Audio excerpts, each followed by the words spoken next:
Just setting it up.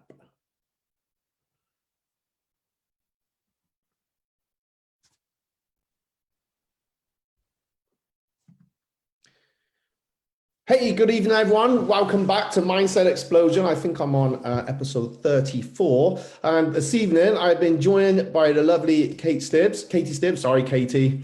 It's all right. Rushing my words out. See, it's not good. So tonight, Katie, you're a mindset coach and fellow, I want to say, mastermind group as well. Yeah. Yeah. And thought we'd talk a little bit about it being September, back to school, new dreams, new goals, how we can go about, working towards them, taking that first step, and hopefully give the viewers some tips on how we're gonna, or how they can do that, really. So, sound good?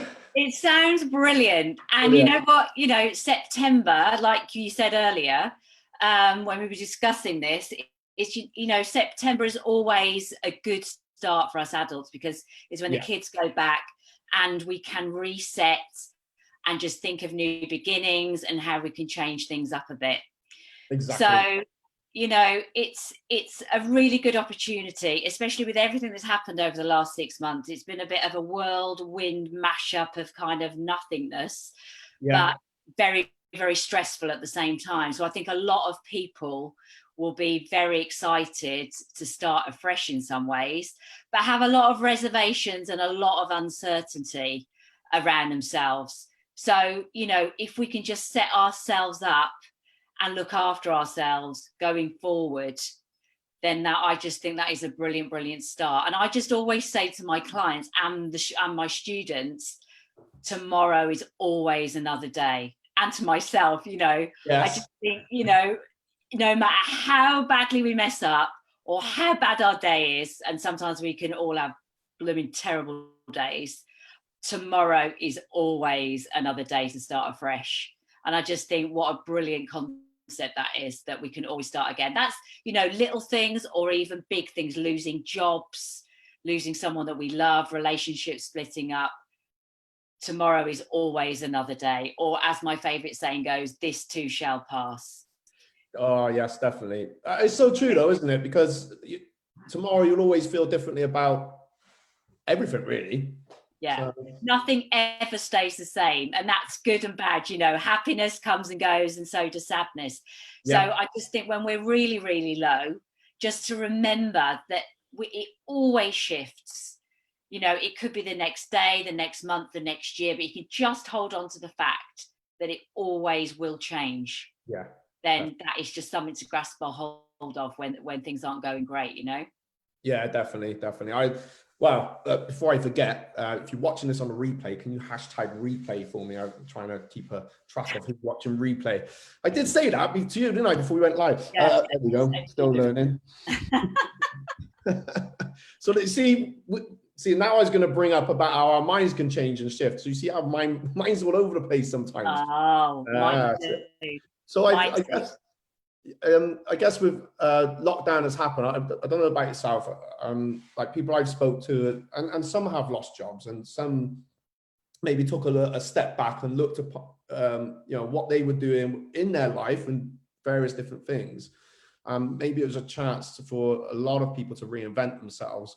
And as we're coming out, we've kind of been out of lockdown. Only some have literally just come out of it. They're allowed to go back to work, and a lot of lives have changed. So, I just figured, like what you said at the beginning there, it's September, our minds are a bit tuned. The kids have gone back to school. It seems like the perfect time now to get cracking and work towards, the things that we want to do.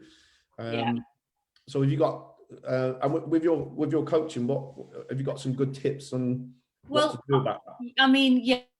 There's so many tips. Mm-hmm.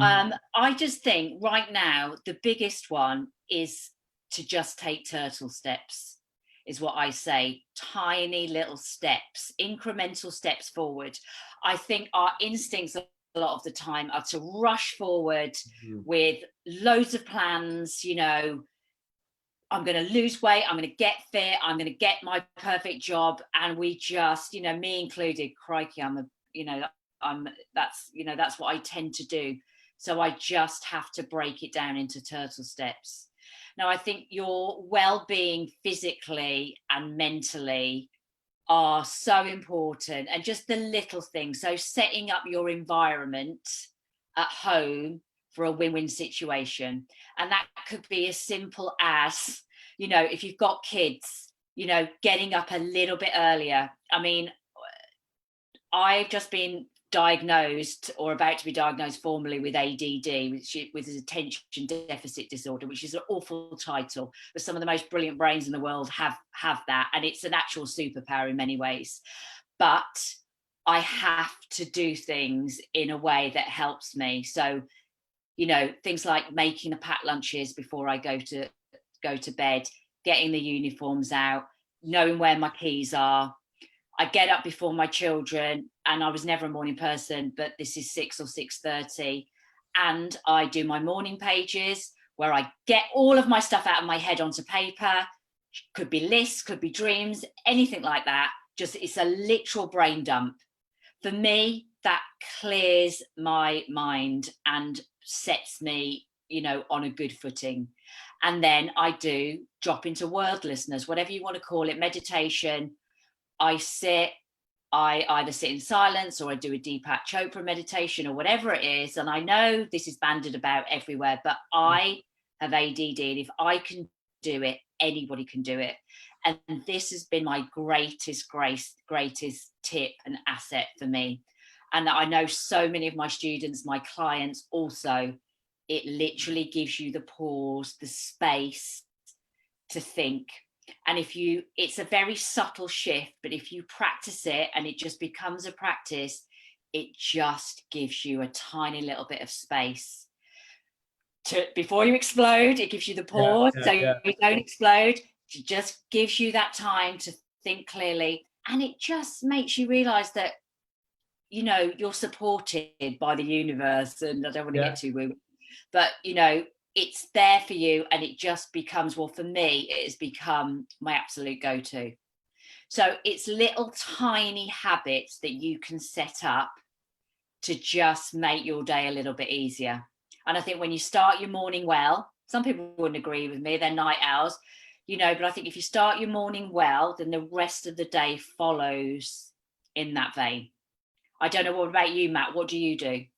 I'm just listening to that, and I guess definitely if I manage my time right, then like that, then my day is definitely going to go better. And I sometimes I will take it a little bit as it comes. So if I'm feeling like, do you know what, I'm going to rest today, I'm going to have a rest today, and not beat myself up about it like I may have done in the past, because I've worked myself, till there's hardly any energy left in the past. So I kind of felt that's what I had to do. And, it took time to step back and think, do you know what? No, I'm going to pause today. But listening to that, I think that's some great tips, really. Yeah. And especially when it's knowing when you're creative, and when you have that creative mind, and everyone's different. So if it's, and just work with it. I think sometimes I like great tips. And I think everyone got to know where they're at on their, because that is so right. We are all so different. Yeah. Our brains work in totally different ways. So don't let anybody tell you what you should and shouldn't be doing. In my coaching, I say, follow your North Star. And we have become so cut off from what our instincts are saying to us, me included. I spent many years not following my instincts, and it was too disastrous. I think we're more than that, though. I really set myself up for many falls. And we all know the answers. They are inside us. Yeah. But it just means taking the time to listen. And you know what? Sometimes we do not like the answers. And that's why we don't follow our North Star. So, but I would really, really advocate that kind of sitting and listening and just letting the answers come up. Because I think we've got our social selves, we should and shouldn't be doing. We should be learning to be, if you're at university, being a doctor or a lawyer, or, going for the money. Yeah. Going for the money shot. But actually, I've just recently done an online course because I'm always looking at the science of well-being, you know, what the latest research says. I'm always fascinated. I'm always learning about that. And there's a professor called Laurie Santos from Yale University that was so shocked at the depression and the anxiety in the Yale students, the unhappiness, that she just felt like she had to do something. So she kind of set up a research project, which was also a course on the science of well-being, and it's become one of the most popular courses in the country. And it's literally about what it takes to make a person happy, and it's evidence-based scientific research, and it's not what we think. No. It's the tiny little things. It is the cherishing the little moments, you know. It is about being really grateful, as we all know. That's bandied about writing your gratitude. But it's about looking for the lessons in the good things and the bad things. And if you can learn to find the lesson and be grateful for the lesson, even when awful things are happening to you, that is where the juice is. That is where you are able to live with uncertainty and to be strong and resilient in times of huge kind of, you know, negative, what would seem on the surface a negative situation. And it is all about the tiny little things. And I think we're learning that through lockdown, you know. I think many of us have learned that it's the tiny little stuff that matters the most. It doesn't mean don't go for your dreams, but it's... No, I agree with you, actually. And I think you do learn. And I think if it's a bad situation, I think you learn a lot about yourself, actually. Yeah. How it got to that, because it's not always down to... I like to feel that I'm not a control freak, but I want to take control of, you know, that situation. You know what I mean? So like, I can feel like it like this. I can keep living in this thing that's, you know, holding me back, or I feel like it's holding me back, or I can choose to do something about it. And it took me years to kind of get my head around that. Well, 30 years, I would say. So in the last, and even in the last 15, I've had like my ups and my downs, and I kind of think, oh, I'm all right now. I think I'm mastering life, and then something happens, and you learn something else about yourself. Actually, I let that carry on too long. That's on me, not on someone else that was causing whatever. I let things go on, and I let myself get, you know, overworked and burnt out. So I think you're absolutely right. And with lockdown, as I said before we just come on the live, I've always appreciated my children, and now it's just changed back to, you know, them not having as much time as they've gone back to school. And so I think it's not to let things get you, but to kind of think, well, actually, you know, we go through life and we can so easily undervalue like certain things, and little things. You're absolutely right. They always make a big difference. Yeah, Such a big difference. It's getting the balance, isn't it? Yeah. Between playing small, which is a totally different thing.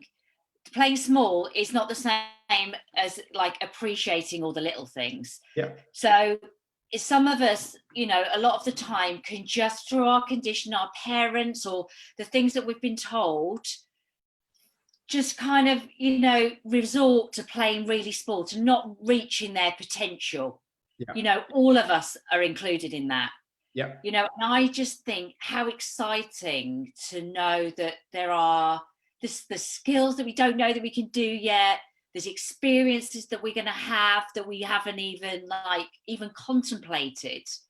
That no matter what age we are, that the world is just full of amazing opportunities. And I just think it's keeping that, we discussed earlier before we came live, that growth mindset, you know, versus the fixed mindset, which we're going from fixed to growth, from hour to hour, really.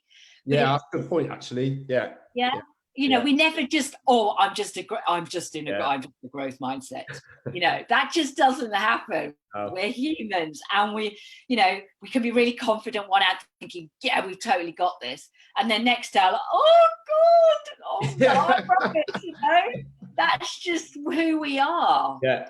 It's just accepting that and being all, the word authentic is bandied around a lot now as well, but it is like being real and being who you are. We're all unique and we've all got something that is totally different from the next person. Definitely. We look at people that we think are successful and, oh my God, but no, you're unique. We're all unique. And I just think I feel so passionate about bringing that out in people, because me, myself included, I was just, so unconfident inside so much, so often during my life. And there's not time for that, is there? But, you grow and you learn. Yeah, but I guess similar really. And I would say for both of us that we had that gift, because I feel the same. I feel like what you're saying is you see a potential in someone, it's like, right, come on, let's get this out. But I think we had to go for that unconfidence as well. Yeah, it's a learning curve. Yeah, it's a learning curve, so that we can guide people in those similar situations, on how to take that first step forward. And I think everyone's got something that they probably truly desire. What I've noticed over my years in teaching is something there in everybody that maybe not, I'm not saying everybody, but a lot of people maybe not doing the thing that they probably really want to. Yeah. Maybe they're scared, or it's that, like you said, that social conditioning. And then you kind of start pick away at some of the things. Oh, but I'm too old, or I wouldn't be able to do that because this. And then after a bit of time, then you look and they're actually just, something's changed, and you've kind of come on and scrape away this negative a little bit. And I love that turtle steps, because everything takes time. It doesn't have to. We want things so instantly now, and we get it. We can go watch a movie in about 2 seconds, can't we? Absolutely. And and what I give as an example, for example, not everyone wants to be a writer, of course, but I just think this is a perfect, you can grasp this. If so many people want to write a book, they've got a book in them. Yeah. But it's so overwhelming, the thought of that. But if you just wrote a page a day for a year, you would have a novel. Yeah. And I just love that idea, because you can equate that to so many things.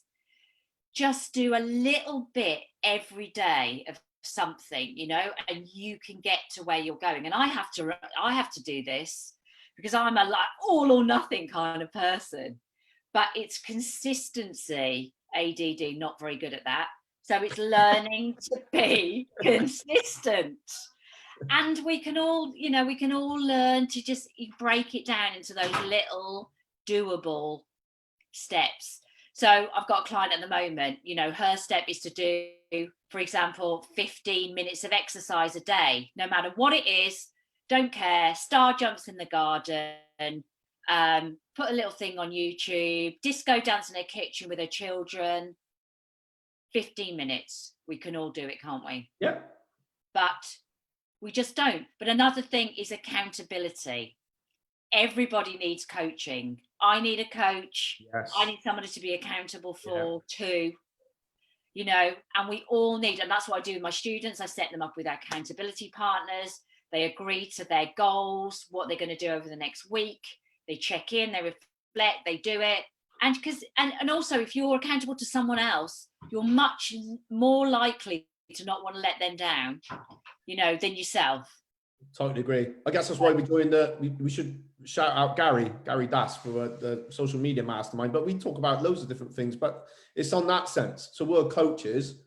We've got another coach. Gary's got a coach, and it is so important. People, again, I think some things do get a bit undervalued, but I guess more people coming around to that idea. And I do better for that. And because, again, self-employed, running a business, you end up thinking, well, I'm just accountable to myself. And I think that can become a little bit of a mistake sometimes. And also you're isolated, you don't ever reach your full potential because you've got no one to lift up for, you've got no one to raise your game for. So everybody needs direction and clarity and focus. and just having said, right, okay, you can do this. By the end of this week, I want you to have done that, and you can do it. And just, we all need inspiring as people, humans, all of us. No, we do. And I think even if you've got an accountability partner as well, but definitely you just, because sometimes, you know what, we have those days where just maybe imposter syndrome kicks in a little bit. We don't feel like, oh, something happens. So it just, but as long as you're in the right crowd, and that's why a coach is good, because the coach should be there to, I just want everyone to be better than me. So have a stronger mind than me, be better martial arts than me, have your fitness higher than me, and then I've done the right stuff. That reminds me of something that I just think is really important, that, most days we just don't feel, well, not most days, but a lot of the time we just don't feel like it. Yeah, oh my God. We just don't feel like it. And what I teach as well is the 5-second rule by Mel Robbins. I don't know whether you've heard of her. Yeah. So it's the science behind our bodies and our instincts and just us as humans. It takes 5 seconds for us to kind of get up and do something. So I get my students, you put your alarm clock on, you put it over the other side of the room, and you 5, 4, 3, 2, 1, and you get out of your bed. No matter what. Your brain will try and stop you because it tries to keep you safe. It tries to comfort you. It's the same when you try and go for a run. It's going to hurt. You should do that. All these excuses. You don't think. You 5, 4, 3, 2, 1, count down, put your trainers on, and you get out of that door. Yeah. So it's so useful. It sounds too simple to work, but it absolutely works for me. And I am the biggest procrastinator, or can be, in the world. So it's just little tricks. And then actually that's your behavior that you do consistently. And that's your new identity. I am somebody that trusts myself to do what I say I'm going to do.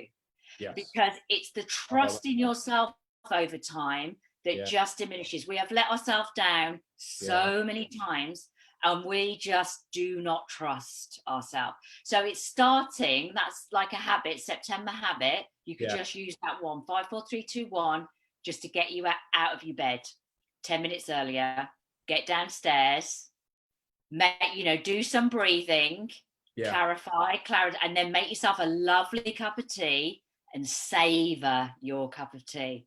Really enjoy it. It's those little things, but the Mel Robbins thing has worked for so many of my students and me. And also make your bed. Have you ever seen seen the film Colonel William Raven McRaven? I watched that a few years back, and it's right. That's one of make sure that's done. Little things. It's just instilling, like say I've used a martial arts example, but you're getting little things we get the members, the students to do. And it starts to put that, it's just self-discipline, isn't it? But you're right. I think you just need those little implement one. Sometimes we try and overwhelm ourselves, I think, or we tell ourselves we're overwhelmed when we're probably not. I don't know. Exactly. Well, it's our self-talk. It's our self-talk. So we've got to start small and just incrementally begin to trust ourselves. So anybody or any of your viewers, that video, you can YouTube it. He's a Navy SEAL and he's a colonel. And he's basically saying, start your day by making your bed. Because no matter how crap your day is, you come back to a made bed. But in the middle of that is a beautiful story about the Navy SEALs and them overcoming and them having a growth mindset. They never give up. It's about grit and determination. But also, in simplicity, when you make your bed in the morning, you come back to a made bed. And that is one tiny thing, no matter how rubbish your day is. That is just beautiful, you come back and you don't have to, it looks just glorious with all your little pillows on there. I think it's it, but it is the same for pretty much everything as you're going. If my house gets a bit too messy because I've gone a bit lazy, and then as soon as I clean up, and then it's like you've cleared a bit of trash out your head. Absolutely. Declutter. I mean, I'm a bit of a slight hoarder. You know, I'm just a messy ADD brain, I blame it on. But when I do that, I mean, it just clarifies everything, just clears everything out of the way for you to start again. Yeah, it's almost like you feel relaxed, isn't it? It's the, you know, when you see it there, it's like, looks messy. It's like, Yeah. No, they're good tips. I'd say as well, if anyone that's looking to start on something, I kind of figure that it's best to just get on with it, and you'll learn so much on the way. Because same with yourself, we're always learning, and you learn more just by starting out. And you're going to make mistakes, you're going to get it wrong, and then it might even cost you a bit of money, but you'll learn from it in the end, definitely. So one of the 7 we at IC Theatre, we are using a model, me and my colleague Emma Edwards, of 7 mindsets, and that is one of them. You know, take action. Yes. You can't change the past, you don't know what's happening in the future, but you take action today and you overcome your fear of failing. Yeah. Because we are paralyzed by fear on many levels, all of us. Yeah. And we hate making fools of ourselves. We hate the shame that comes with that. Brené Brown, if for any of you that, you know, I'm sure many of you love her, but if TED Talks, Brené Brown on shame. And, you know, it's overcoming that and just getting up, doing it, falling on the floor, fail. And, you know, so many of us never try because we're so afraid of failing. And, you know, I had that, you know, set mindset. I did not have a growth mindset for many years. And so entrenched in me that you have to do the work on that. And there's no easy way around it. No, but isn't it so, it's like you're free when you kind of step out of it, isn't it? Yeah, you've got nothing to lose. You realise that no one's looking at you. Yeah. Nobody cares because they're all thinking about themselves. And you've just got to do it.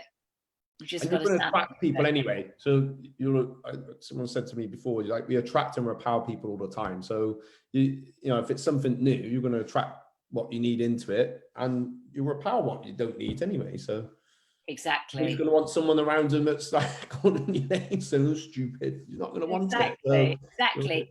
But also, people love it when you fail, but you know, you're authentic, you're yourself, you make mistakes, because that's who we are, you know. And people just love to watch people kind of getting up and, you know, being really honest about their failures and their shortcomings and their foibles. I think gone are the days where we have to be perfect. People love the fact that we are imperfect. I think that it resonates a lot more, because obviously with media, everything was about being perfect, and now we can all be in the media through social media or whatever. So and I think that's brilliant. I think it's so important, to be honest. In my Instagram feed, you know, with AliveMind coaching, I always try and be honest. And I, you know, that is part of who I am. That is one of my biggest values, that I just feel like it's our responsibility to show I have not got all the answers, you know, as a coach. You've got the answers inside you. I'm just there to navigate, to facilitate all of your amazingness in you. I'm not perfect and haven't got the answers, and I have really bad days. And I just think, and I have amazing days. I just think you've got to show that on social media. No, I just think it's so bad because I see so many young people that are so affected by perfection, and that, you know, their way they look and everything's filtered. And we are doing ourselves and everybody around us a real disservice. I mean, I think it will come full circle. It's got to, because it always does. I think with anything, it goes, something to go out of balance, and it go the other way until it sort of starts to level out. And probably same within our lives, really, when things haven't been so great and we've gone right down here, and we might go and do the other way, and then suddenly we kind of find that rebalance with stuff. Again, tomorrow's another day, so each day things will balance out. You know, even, you know, I expect a lot of people that have tried to go full steam into something in the past, and then is overwhelmed and not ready, and sometimes stop that process to what they were working towards, really. And it's a shame. It's we're too busy looking at that person that's done it all and has seemed to have mastered everything, whereas they've been through the same. We're all guilty of it as well, aren't we? 100%. Looking at other people and thinking, oh my God, they're so much better than me. They've got this down. They totally know what they're doing. And, we've got to try and focus our energy on our own. It becomes, I've done that, and I kind of look, why they're doing pretty good. And it's just a bit of ego just gets a bit knocked. And then actually, I think, why did I bother? Let's just stop. Let's carry on. And maybe I'll do this now. Exactly. It's just, but sometimes, that takes a lot of energy from us, doesn't it? Yeah. By following everybody else's story and not our own. Yeah. And in this time of distraction, there's so many things to try and fit in and do. Yeah. It's just working out for you personally what matters to you.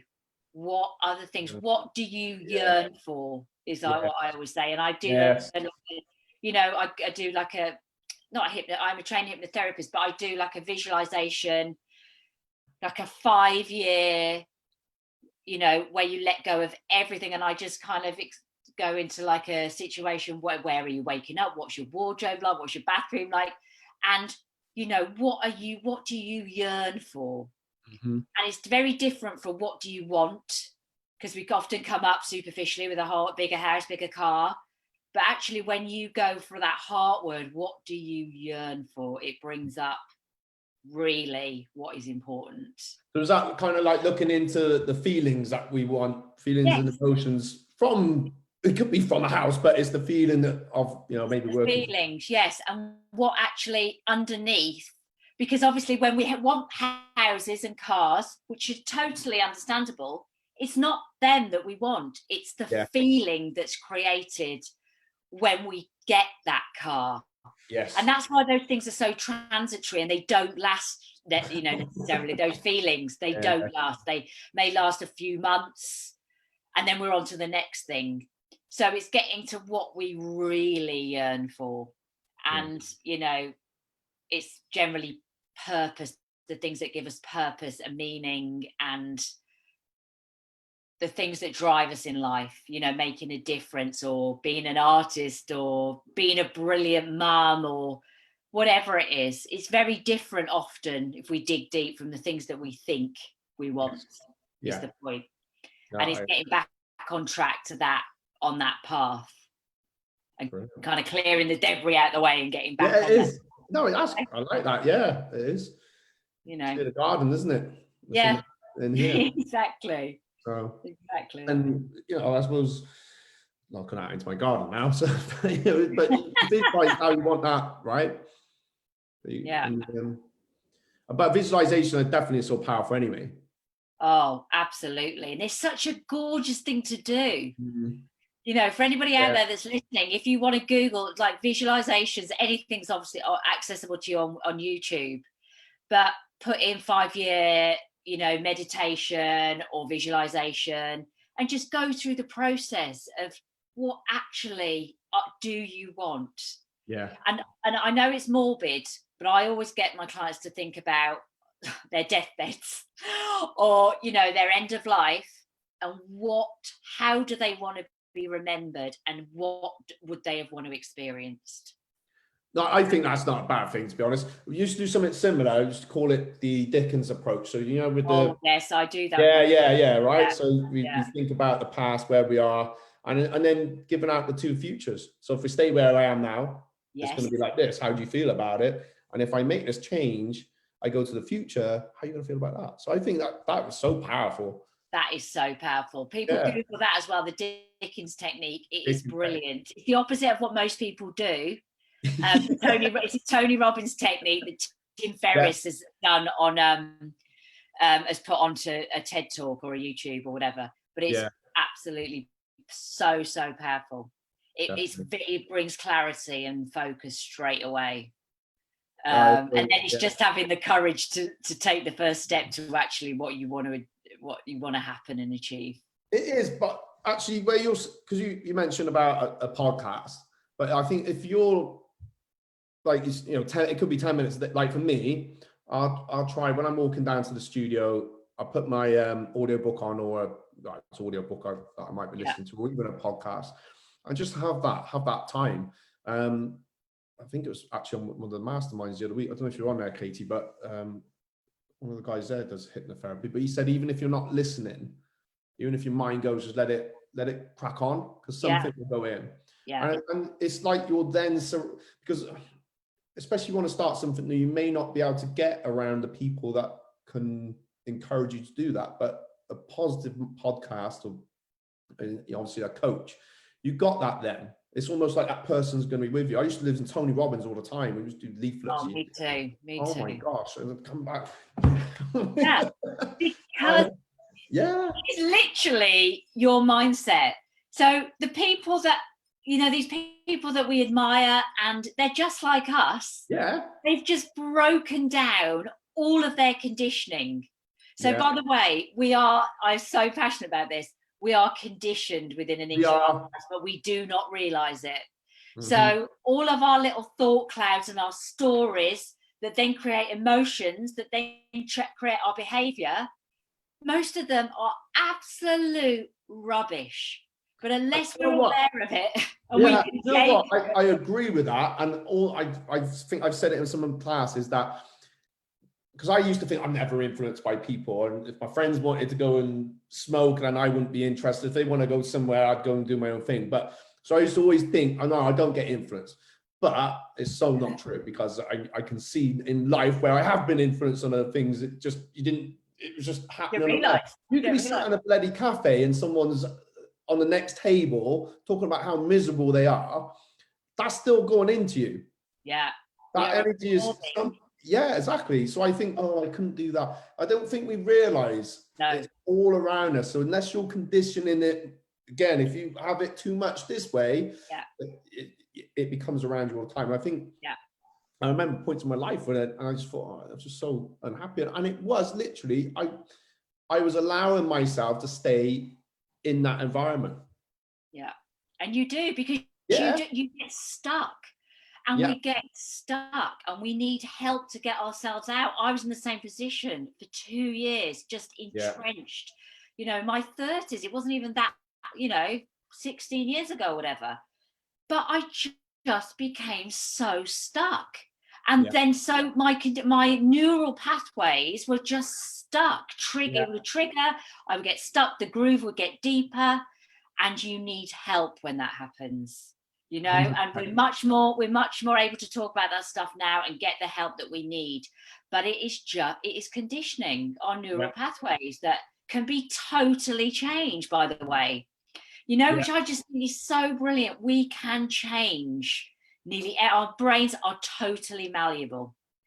So, you'd be so surprised, wouldn't you? Really, you'd be so surprised how quick that can happen. You've hit the nail on the head there. It's stuck, and how fast, just a heartbeat, you'll change it. I even when I decided I was going to do instructing, and it was just like, that's how I'm doing that. Just in that decision there, and I knew exactly, and I knew I had a lot of work to go on, but but. Again, I think I didn't realize back then what it meant to be stuck. If someone had told me, I'm stuck, I'm just like this. But and another thing, while you're on that, decisions. A lot of us are stuck in limbo because we cannot make a decision. We are paralyzed. What I want to say is just make a decision. It doesn't matter whether it's right or wrong. You have moved forward. You have stepped out, you've made that decision. That decision can then change, but we are stuck. So many of us are stuck in a really unhappy relationships, as an example, and we are just stuck, entrenched. We cannot move left or right. We know really where we should be. We should be out of it. We've done the work, it hasn't worked, but we are so stuck. And it makes it worse it ends up being worse and horrible. Absolutely. But it's just, even if it's to make a job decision or just make the decision, Yeah. We just become stuck for years in this limbo state, and it is no good. It will literally, it could kill, it can kill us because it agree. impacts on our physical well-being, Yeah, our I mental agree. well-being. They're not, they're all so connected. I always remember a friend saying to me, if you don't change this situation that you're in, you're going to be so bitter when you're older. And as soon as you said it, was, oh, right, that's stuck with me now. And on hindsight, yeah, it's so true. Obviously, I made the change, but absolutely right, Katie. Yeah. So there's, we given out loads of tips. Oh, tips. I could talk for England anyway. This is my absolute passion, and it's all that I do all day, really. And it's endlessly fascinating to me, the human psyche, But I love talking about it as well, because especially with someone in similar situation, similar coaching environment, because it's like, yes, it's like you've just coached me tonight, so thank you. Oh no, thank you. We're always learning from each other. Exactly. That's it. My students teach me so much. My clients are always teaching me so much. It's a two-way street, always. It's an exchange of ideas, energy, and it's just never ending. And I just love that. Well, similar, I guess, as well, being in a group environment. That's what I love about the mastermind that me and you're on, because someone will ask a question I haven't even thought of. Oh God, yeah. And I think I said to you, so Thursday, the last one's gone. I didn't really have anything to ask, and I'm like, oh God, I haven't got a question. And something come up. Oh right, I said, cool. I got so much now from that. But sometimes we're so scared to kind of take that step. Why do I need a coach for? Why is this? I don't even know what to do. But you find out. And I'm a bit like that at the moment. It's like I'm just working out where I want to go with some of the things I want to do. So and it can change. And having the access to people's brains who are also different. We come from things from so many different angles. It's like, oh my God, yes, I never thought of that. Yeah, exactly, right. All so different. And that's the beauty of us humans, isn't it? So thank you for asking me on today. I really, really enjoyed it. My pleasure. Might have to get you back on, Katie. I love it. I'll talk your whilst you are on air, because I want to obviously share with the viewers a bit more about what you actually do. So where are you based? Well, I'm in Hove, but obviously since lockdown, it's become absolutely brilliant for me, because I've done all of my client one-to-ones via Zoom, which has meant that I just know that it works from anywhere in the country or around the world. And that has been a revelation, because it's just brilliant. And then I've done all my classes for like 20 or 30 students via Zoom.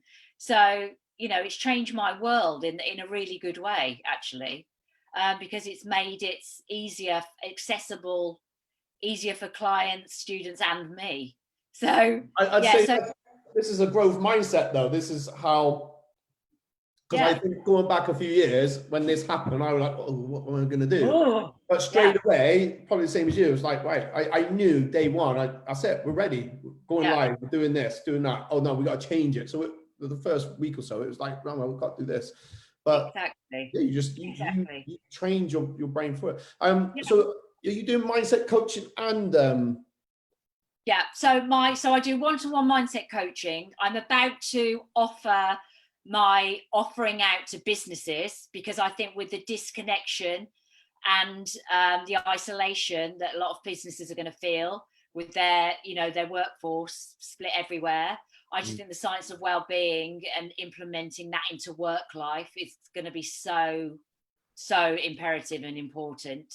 And also to teachers in schools, I'm going to be offering to kind of heads of to work with their staff, because I just think they are so under the cosh right now, and to just have a place where they can reconnect and be accountable for well-being with each other.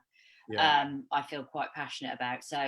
So yes, my website is AliveMind.co.uk. And anyone can find me on Instagram at AliveMind, Katie Stibbs at AliveMind. Right. So people can contact me there. Well, I've tagged in the page, and if you drop in with the web link as well.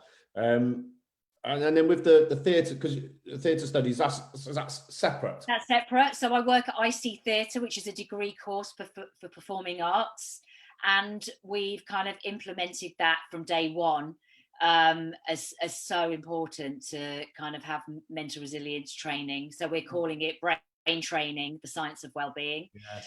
And incorporating the 7 mindsets and just making sure that we continue that idea of a growth mindset, that anybody can learn and grow. And it's grit, determination, falling off the horse, getting back on, and making a total fool of yourselves all day is the way to become happy, resilient, fulfilled, you know. And just, like I said, I think just start, because it might evolve into something completely that you didn't even think. You never thought. So some of my students or our students have to do a one-man show. Some of them have never written, some of them are just dancers, and what they come up with, or they've come up with in the last kind of couple of years, is unbelievable. And that just proves to me that we do not know what we're capable of. No. And the world is our oyster, as long as we just keep expanding our vision of what can happen. Yeah, definitely. Just got to step out the bubble a little bit. Create a new one, step out, create a new one, gets bigger, definitely. Absolutely. Yeah, good stuff. All right, well, Katie, I'm gonna ask for us back at another date. Thank you everyone for watching. I'm back next week. Please, obviously, if you got something from this, or if you got any questions for Katie, drop a comment below for myself. And if you watched it on the replay, #replay or #live if you watched it on live, so we can work that one out. Thanks for watching, guys, and I'll see you next week. Katie, I'll speak to you in just a sec. Okay. Bye. Peace. Love, everybody.